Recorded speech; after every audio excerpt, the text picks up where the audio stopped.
মাত্র ৪ দিনের ভারত পাকিস্তান রক্তক্ষয়ী যুদ্ধের উত্তাপ ছড়িয়ে পড়েছিল গোটা মধ্যপ্রাচ্যে। মার্কিন সমঝোতায় যুদ্ধবিরতি হলেও দুই দেশের মধ্যে উত্তেজনা এখনও কাটেনি। হুমকি পাল্টা হুমকিতে আবারও বাড়ছে যুদ্ধের ঘন ঘটা। পাকিস্তান এরই মধ্যে বাড়াচ্ছে নিজেদের সামরিক সক্ষমতা। কিছুদিন আগেই সৌদির সঙ্গে প্রতিরক্ষা চুক্তি স্বাক্ষর করেছিল দেশটি। তবে এবার আলোচনা এসেছে এক ভিন্ন বিষয়। সম্প্রতি পাকিস্তানের আকাশে দেখা গেছে এক রহস্যময় দৃশ্য, যা রীতিমতো ভয় ধরিয়ে দিয়েছে মোদী সরকারের মনে। বলা হচ্ছে গোপনে ভয়ঙ্কর ক্ষেপণাস্ত্রের পরীক্ষা চালিয়েছে পাকিস্তান। পাকিস্তানের প্রধান শহর কোয়েটার আকাশে মঙ্গলবার ভোরে দেখা যায় অদ্ভুত আকৃতির এক মেঘ, যা দেখতে অনেকটা উড়ন্ত চাকতির মতো। মুহূর্তেই এই দৃশ্য ছড়িয়ে পড়ে সামাজিক মাধ্যমে। অনেকে দাবি করেন এটি কোনো হাইপারসোনিক ক্ষেপণাস্ত্রের পরীক্ষার পরবর্তী দৃশ্য।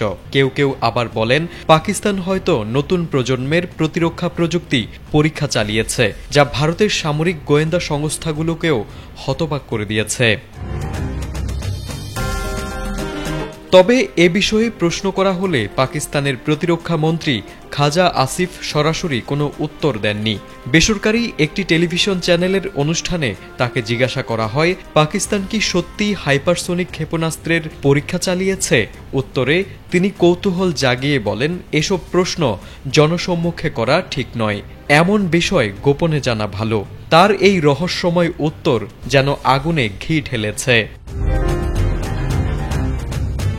তবে দেশটির আবহাওয়া বিভাগ পুরো ঘটনাকে প্রাকৃতিক বলেই ব্যাখ্যা করেছে। এক্সে দেওয়া এক পোস্টে তারা জানিয়েছে কোয়েটার আকাশে দেখা মেঘটি ছিল লেন্টিকুলার ক্লাউড, যা সাধারণত পাহাড়ি এলাকায় বাতাস স্থির থাকলে গঠিত হয়। যুক্তরাজ্যের আবহাওয়া অফিসও একই প্রাকৃতিক ঘটনা বলে নিশ্চিত করেছে। তবে অনেকেই বলছেন এমন ব্যাখ্যা দিয়ে সরকার হয়তো প্রকৃত সত্যকে আড়াল করতে চাইছে।